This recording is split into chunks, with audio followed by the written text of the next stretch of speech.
Bonjour à tous, Shabbat Shalom. Avec l'aide de Dieu, on va répéter un enseignement du Rabbi sur la paracha de Matot. Cette semaine, on lit deux parachiotes, Matot, Massé. Nous, on va parler surtout du premier sujet de la paracha de Matot. Donc, c'est le sujet des Nedarim, des vœux. Alors, ça fait déjà 2-3 fois que j'essaie de refaire la vidéo. Je m'embrouille un petit peu, on va essayer d'être sérieux cette fois-ci. La sikha est très belle, elle est très courte, elle est très simple, j'ai envie de dire. Mais pour comprendre de quoi il s'agit, il y a tout un tas de notions à introduire. Et c'est pour ça que on va essayer de les introduire de manière organisée pour garder le fil de la sira. Alors, au sujet des vœux, il faut savoir que dans la Torah, quelqu'un qui fait un neder, qui fait le vœu de faire quelque chose ou bien de s'interdire de faire quelque chose, ça a une valeur très forte, si bien que la personne est obligée de d'accomplir son vœu, donc de faire ce qu'elle a promis de faire ou de ne pas faire ce qu'elle s'est interdit de faire. Dans la Torah, on a l'obligation, quand quelque chose sort de notre bouche, d'accomplir ce sur quoi on a fait le vœu.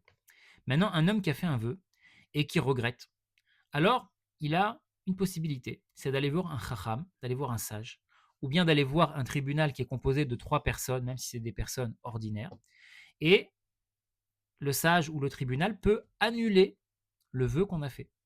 Donc une fois qu'on a fait ça, on n'est plus astreint à réaliser son vœu. C'est ce qu'on fait d'ailleurs avant Rosh Hashanah, à Tarat Nedarim, pour dire que pour arriver, on va dire, méritant dans le jugement, quelqu'un qui a fait des vœux et qui n'a rien respecté, forcément ça fait un petit peu une tâche sur son dossier. Donc pour être le plus propre possible avant le jugement de Rosh Hashanah, on fait en sorte d'annuler nos vœux. Comme ça, si jamais on a fait des vœux qu'on n'a pas forcément eu l'occasion, pris le temps de respecter, on arrive plus propre pour le jugement et donc on annule nos vœux avant Rosh Hashanah.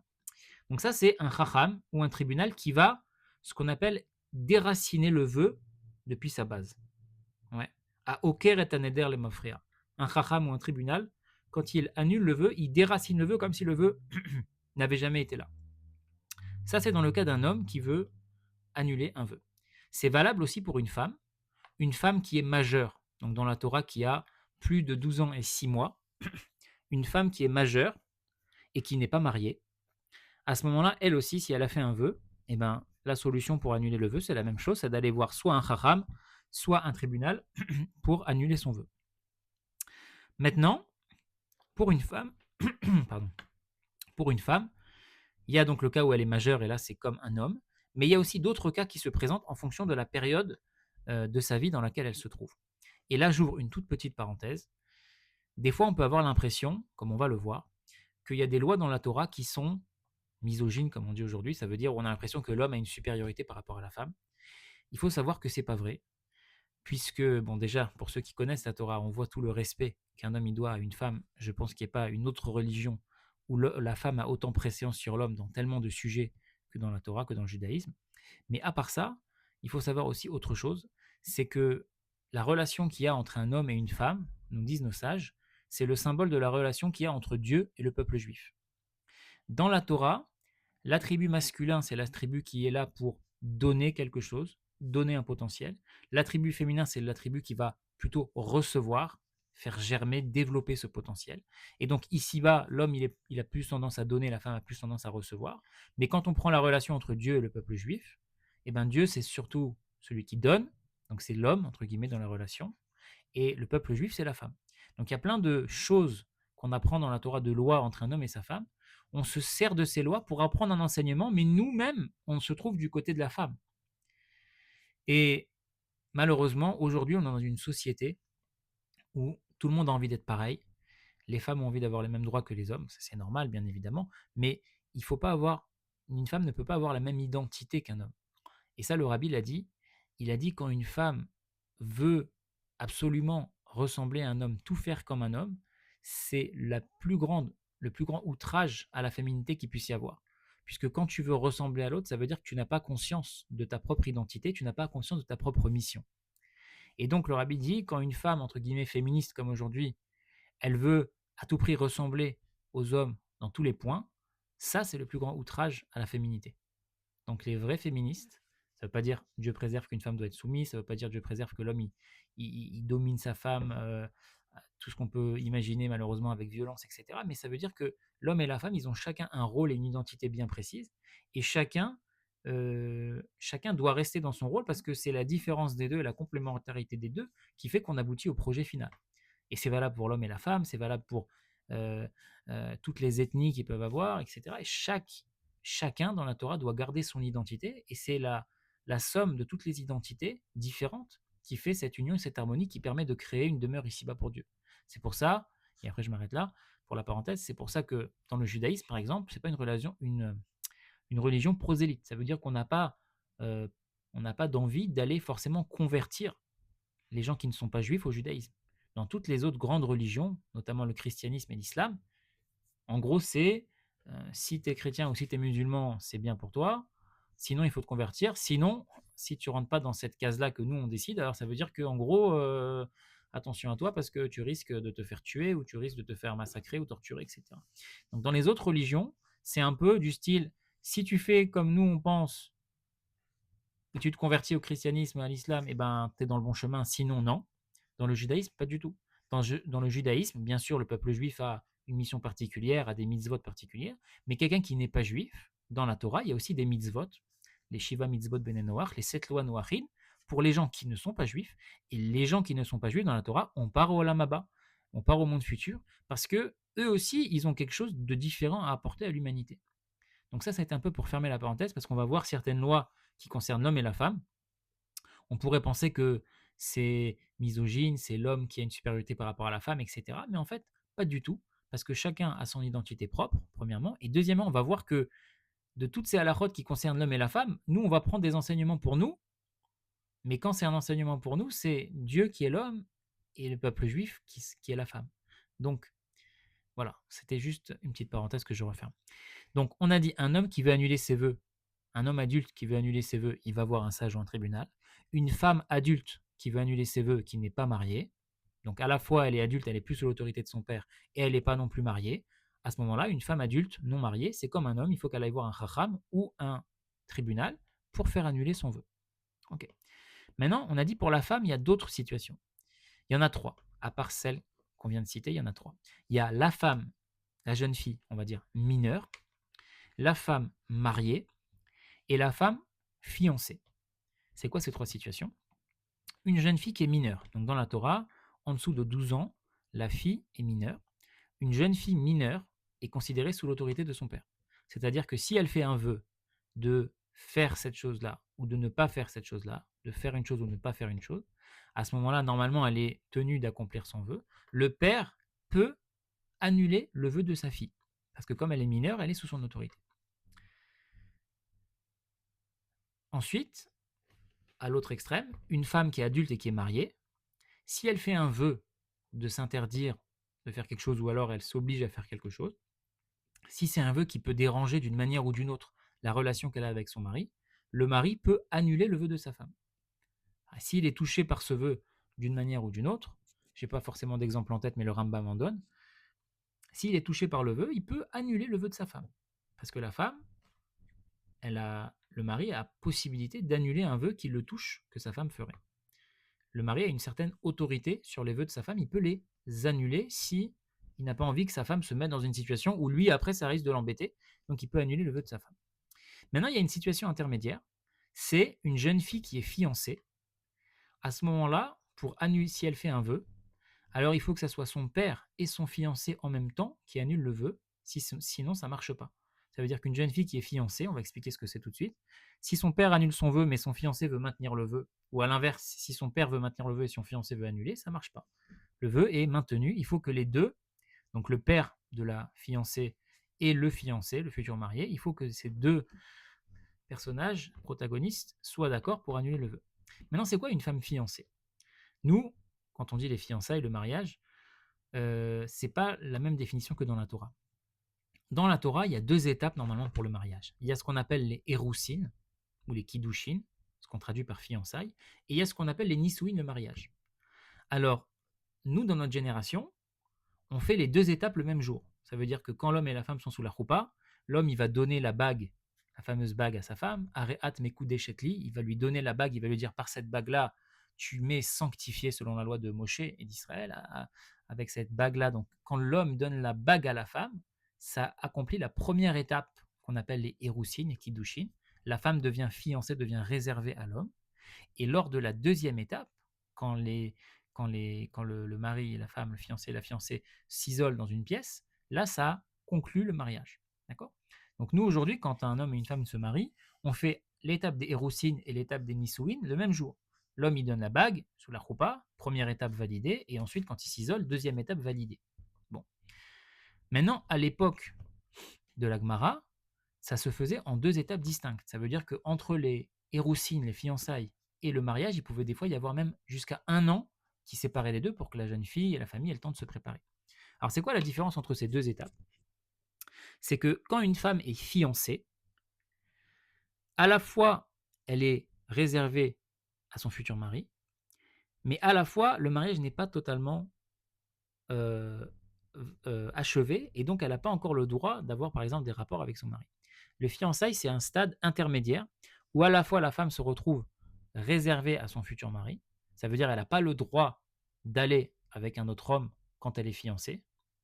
C'est comme considéré comme un adultère parce qu'il y a déjà une première étape du mariage qui a été faite. Donc la femme, elle est réservée à son mari, elle est interdite à tous les autres hommes. Mais par contre, elle ne peut pas non plus avoir des rapports avec son fiancé parce que le mariage n'est pas fini. Donc, la première étape, les fiançailles, c'est un demi-mariage. À la fois, la femme devient interdite aux autres hommes, mais elle n'est pas encore permise à 100% à son mari. Et quand le mariage, la deuxième étape se fait, à ce moment-là, la femme est toujours interdite aux autres hommes, bien évidemment, mais elle devient permise à son mari. Donc, quand une femme, elle est fiancée, donc elle est entre les deux, comme on a expliqué, si on veut annuler son vœu, il faut qu'à la fois le père de la fiancée et le fiancé lui-même soient d'accord pour annuler le vœu. Pourquoi? Parce qu'on c'est considéré comme si elle est en transition. Elle passe du domaine de son père, où elle était encore jeune fille, au domaine de son futur mari, où elle devient femme mariée. Et donc, entre les deux, elle est, elle est un petit peu sous l'autorité des deux, sans être totalement sous l'autorité de l'un ou de l'autre. Et donc, les deux sont nécessaires pour annuler son vœu. Ok, ça, c'est les petites introductions qu'il fallait faire pour comprendre la sira. Maintenant, le rabbi dit comme ça. Alors non, pardon, je termine une dernière chose importante avant de voir dans le message concret de notre service de Dieu ce que ça peut nous apporter. Il faut savoir qu'il y a une autre halakha, c'est que là, quand on voit les choses comme ça, on se dit, bah, le mari, donc en hébreu on dit ça le Baal, il est plus fort que le Harous, que le fiancé. Pourquoi le Baal il est plus fort que le Harous? Pourquoi le mari il est plus fort que le fiancé? Parce que quand un homme il est marié à sa femme, on a dit il peut annuler ses vœux de sa femme seul. Une fois que l'homme est marié à sa femme dans le plein sens du terme, il a fait les deux étapes. À ce moment-là, si sa femme elle fait un vœu qui le concerne d'une manière ou d'une autre, il peut annuler le vœu de sa femme. Donc il peut annuler les vœux de sa femme tout seul. Alors que le harous, le fiancé, on a dit, quand il est encore pas marié totalement avec sa femme, s'il veut annuler le vœu de sa fiancée, il faut aussi que le père de la fiancée s'associe avec lui pour que les deux ensemble annulent le vœu. Donc a priori, le Baal est plus fort que le harous. Le mari est plus fort que le fiancé. Maintenant, sur un certain point, on voit que c'est l'inverse. Le fiancé est plus fort que le mari. Pourquoi? Parce qu'il y a une halakha qui dit En Baal mefer bakodmin. Le Baal, donc le mari, ne peut pas annuler les vœux de sa femme qu'elle a fait avant son mariage. En Baal mefer bakodmin. Bah, c'est évident parce que si on dit que le mari il peut annuler les vœux de sa femme, cette force qui lui a été donnée, c'est à partir du moment où il est marié à sa femme. Donc à partir du moment où il devient marié à sa femme, les vœux que maintenant sa femme elle peut faire qui peuvent avoir un impact sur sa relation avec lui, il peut les annuler à partir du moment où lui-même il devient le mari de sa femme. Mais si la femme elle a fait des vœux avant son mariage et que maintenant le mari il est marié avec elle et il apprend qu'il y a 2, 3, 4, 5, 10 ans elle a fait un vœu, il ne peut pas l'annuler. Pourquoi? Parce que cette force que la Torah lui a donnée, elle commence à partir du mariage. Donc Eina Baal Mefer Bekodmin. Le Baal ne peut pas annuler les vœux comment on appelle ça, bon, j'ai pas le mot en tête, mais le mari ne peut pas annuler le vœu rétroactivement. Voilà. Il peut annuler les vœux à partir du mariage. Par contre, le harous, le fiancé, il peut annuler les vœux rétroactivement. Harous mefer bakodmin. Pourquoi? Pourquoi le fiancé, qui est a priori moins fort que le Baal, il peut annuler les vœux avant que sa fiancée elle a fait avant les fiançailles? Parce qu'on a dit le harous, il annule les vœux avec le père de la fiancée. C'est l'union des deux qui fait que le vœu de la fiancée est annulé. Et donc, comme pour le père, il n'y a pas de limite parce que sa fille, ça a toujours été sa fille, à ce moment-là, le harous, comme il s'associe avec le père, lui, il peut annuler les vœux de sa fiancée, même si elle a fait ces vœux-là avant les fiançailles. Donc d'un côté, le Baal, le mari, est plus fort que le Harous, que le fiancé. Parce que le mari, il annule les vœux tout seul. Alors que le fiancé, il doit s'associer au père de sa fiancée pour annuler les vœux. Mais d'un autre côté, le Baal, le mari, il a une limite, c'est qu'il peut annuler les vœux qu'à partir du mariage. Mais le fiancé, il peut annuler les vœux même avant les fiançailles. Même que sa fiancée a fait avant les fiançailles. Pourquoi? Parce que comme il est associé au père, et que le père, lui, n'a pas de limite avant, après un mariage, par exemple, parce que lui, le père, c'est le père de sa fille, ça a toujours été comme ça.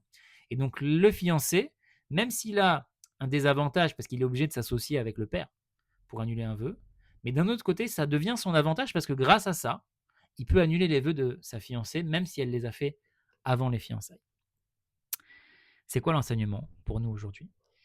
Le rabbi, il dit, généralement, quand on parle de l'exil, comme j'ai dit, on compare toujours la relation qu'il y a entre le peuple juif et Dieu à la relation entre un homme et une femme. Et généralement, birlalout, on dit que en temps d'exil, on est comparé à un homme qui est simplement fiancé à sa femme.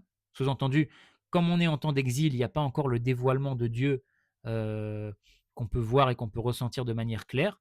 À ce moment-là, on est en relation avec Dieu, mais à l'image d'un fiancé avec sa fiancée. Ça veut dire qu'on n'est pas encore arrivé à Tachlit Hashlemut, on n'est pas encore arrivé à un stade où voilà, la relation elle est entière à 100% parce qu'on est encore en exil et Dieu il est encore voilé.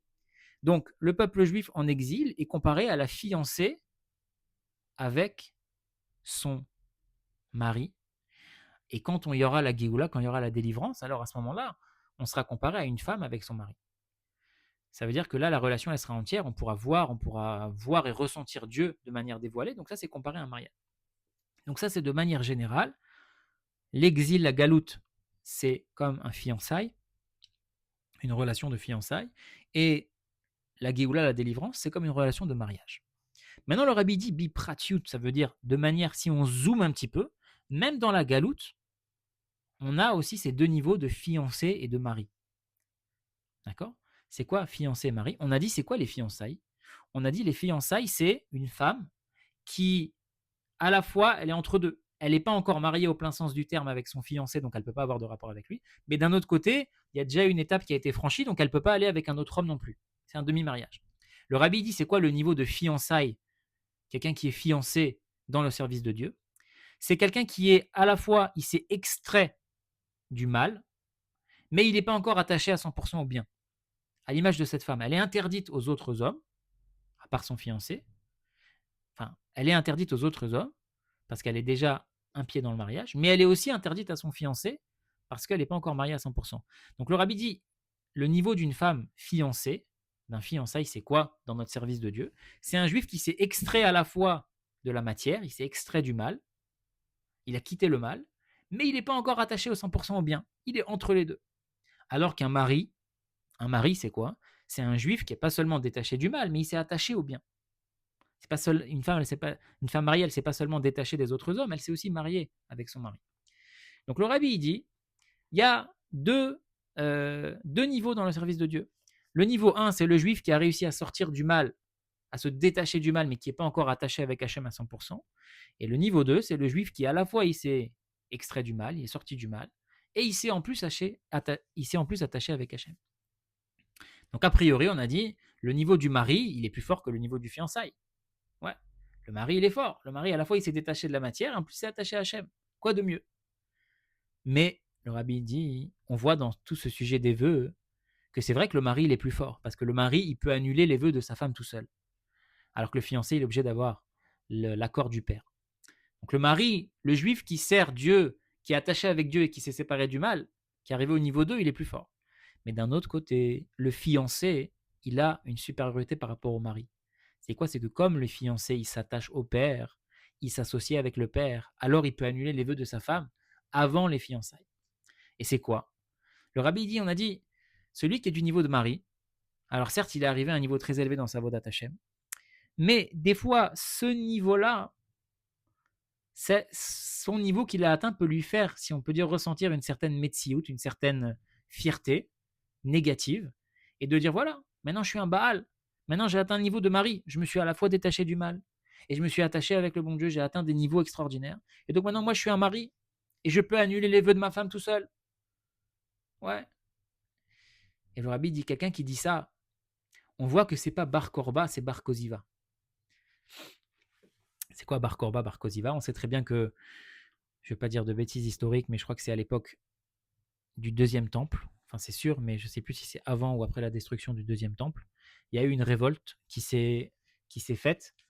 Il y a un petit groupe de juifs qui se sont révoltés contre les Romains. Et cette révolte a été menée, dirigée par un homme qui s'appelait Bar Korba. Et il était tellement fort et tellement respecté que des grands Chachamim, notamment Rabbi Akiva, étaient sûrs que c'était le Mashiach. Et quand il a été tué à la guerre, à ce moment-là, tout le monde a compris que c'était pas Bar Korba. Bar Korba, ça veut dire le fils de l'étoile, mais c'était Bar Koziva, le fils de la. Je sais pas comment traduire. Koziva, c'est comme une sorte de tromperie. C'était pas le fils de l'étoile, parce qu'il y a écrit dans la prophétie de Bilam, Derer Kochav Yaakov, que Bilam il voit une étoile comme ça qui surgit de Yaakov, c'est le Mashiach. Donc lui, il s'appelait Bar Korba, cet homme-là. Tout le monde pensait que c'était Mashiach, et quand il est mort, on a compris que c'était pas Bar Korba, c'était Bar Koziva. Ça veut dire, ok, il nous a trompés. Pourquoi? Je ne sais plus où c'est écrit, mais il y a écrit que Bar Korba était tellement sûr de sa force, parce qu'il avait une force surhumaine, il avait une sainteté particulière, puisque même les Chachamim, Rabbi Akiva pensaient que c'était Mashiach. On dit qu'il était tellement sûr de lui qu'avant de faire la guerre avec les Romains, il a dit à Hachem, regarde, je te demande une chose, ne m'aide pas, parce que je n'ai pas besoin de toi, entre guillemets, je suis confiant dans ma force, ne m'aide pas, mais je te demande une chose, n'aide pas mes ennemis, c'est tout. Voilà. Juste ne les aide pas. Moi, ne m'aide pas, mais eux ne les aident pas. Et il a perdu.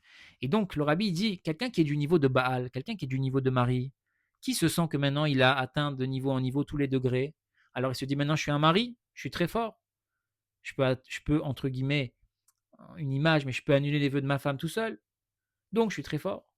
Le rabbi dit, non, on vient de te dire que le fiancé, il est plus fort. Pourquoi il est plus fort, le fiancé? Parce que le fiancé, il s'associe au père. C'est qui le père? C'est Hachem. Et quand tu t'associes au père, certes, tu ne peux pas annuler les vœux tout seul, mais tu peux remonter à la source des vœux de ta fiancée, même avant les fiançailles.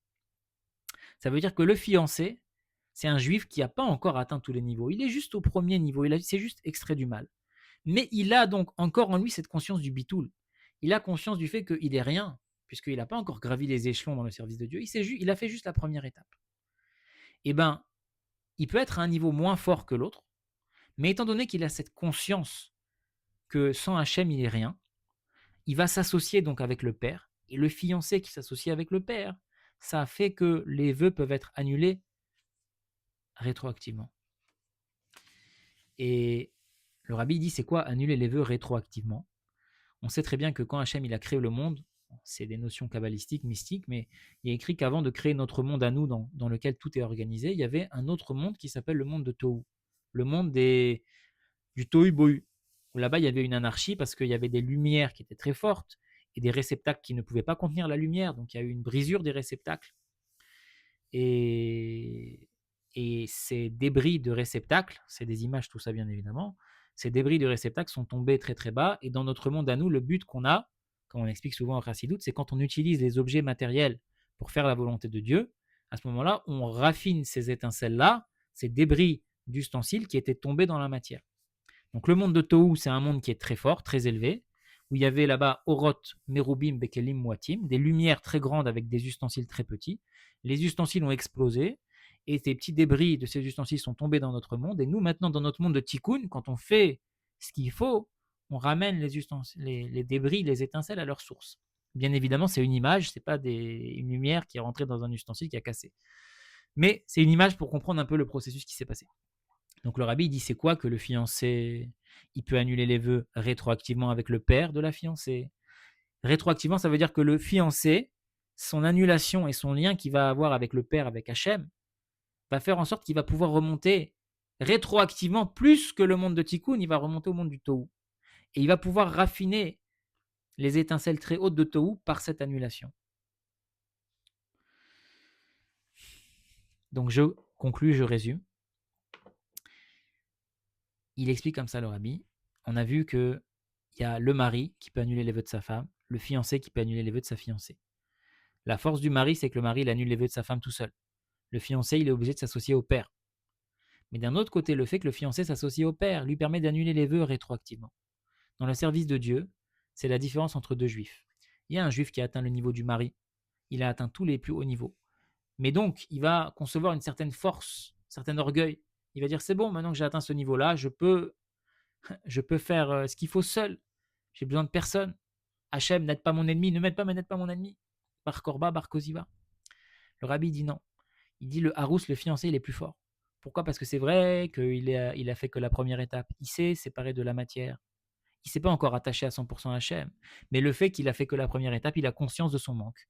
Et donc, il a conscience de son annulation envers Hachem. Et donc, son niveau plus la soumission qu'il a, et le fait que maintenant il a conscience qu'il est dépendant de Dieu, il va faire en sorte que, à l'image du fiancé et du père qui peuvent annuler les vœux rétroactivement, lui aussi il va atteindre un niveau, il peut atteindre rétroactivement pas seulement le monde de Tikkun, mais aussi le monde de Tohu, et il pourra vraiment faire le travail pour raffiner les étincelles et amener le monde à sa perfection et amener Mashiach.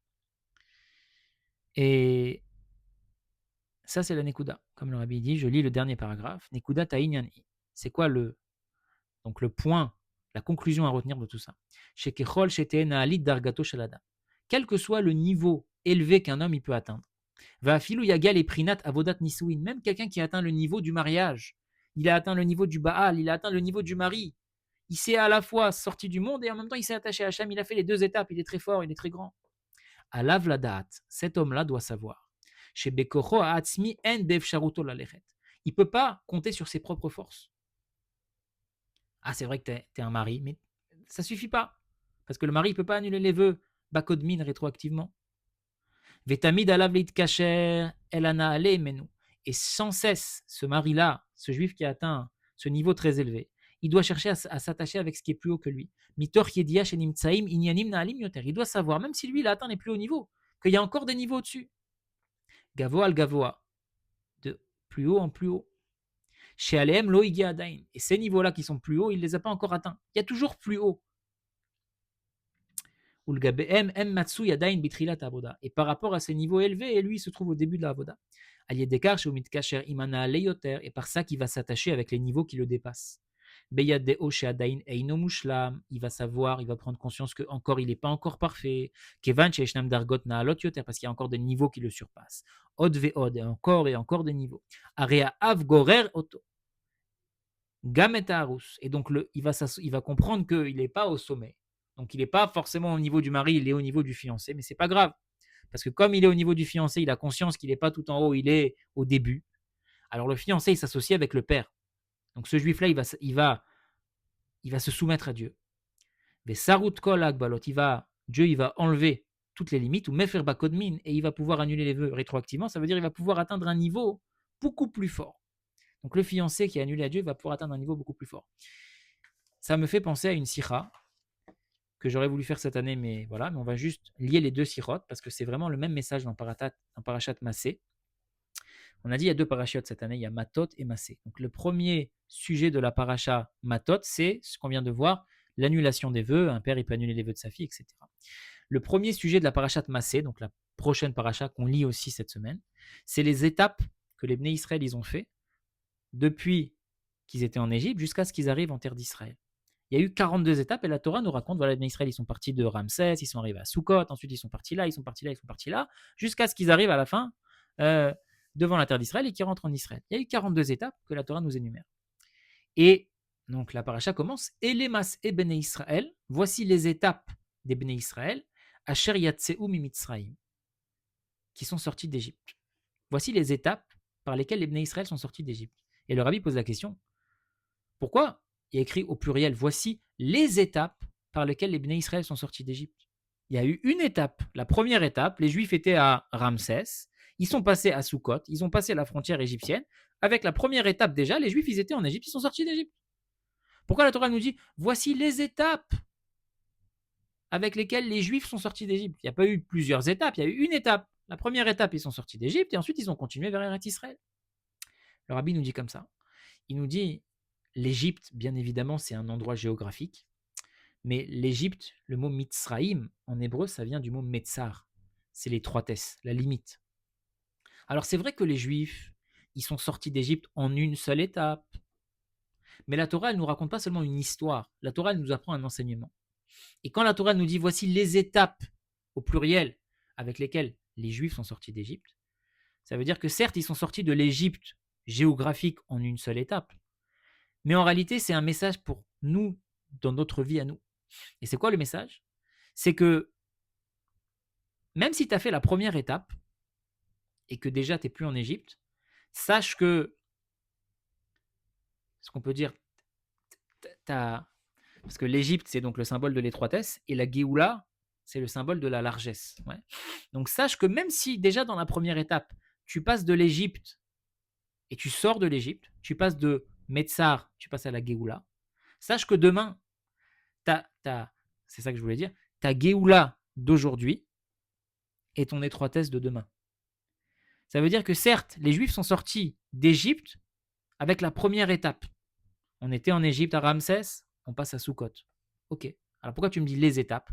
Parce que sache que aujourd'hui, Sukkot, la sortie d'Égypte, c'est pour toi quelque chose d'extraordinaire. Mais demain, tu dois avancer de sorte que ce Sukkot-là, ça doit être le point de départ pour t'emmener vers un autre point. C'est pour ça que les Juifs, il y a eu 42 étapes pour sortir d'Égypte. Ils sont sortis de l'Égypte matériel, physique, en une étape. Mais le processus de raffinement qu'ils ont dû avoir pour entrer en Israël, il est constant. Parce que quand tu sors d'une étape, tu rentres dans une autre étape. Et donc ça revient à ce qu'on disait sur le mari. Le mari, quelqu'un qui a atteint un niveau, il se dit c'est bon, voilà, je suis arrivé. Non, sache que tu n'es pas arrivé. Il y a encore une étape, il y a encore une étape, il y a encore une étape. Et ce qui est très beau dans cette sira de Massé, c'est que le rabbi, comme à son habitude, il donne deux enseignements un petit peu contraires. Premier enseignement qu'il donne, c'est ce qu'on vient de dire, ça veut dire quelqu'un qui a atteint un niveau, il peut se dire ça y est, je suis arrivé au. Je suis sorti d'Égypte, je suis passé de Ramsès à Sukkot, je suis plus en Égypte, je suis plus dans mes limites, j'ai atteint un niveau où je transcende les limites. Ok. Mais non, on lui dit non. Parce que regarde, il y a écrit dans la Torah, il y a eu plusieurs étapes pour sortir d'Égypte. C'est-à-dire, ne te suffit pas de la première étape. Toi, tu es arrivé à un niveau où tu es sorti de tes limites précédentes. Mais le niveau où tu es arrivé aujourd'hui, maintenant, c'est tes limites d'aujourd'hui et il faut en les transcender pour arriver au niveau de demain.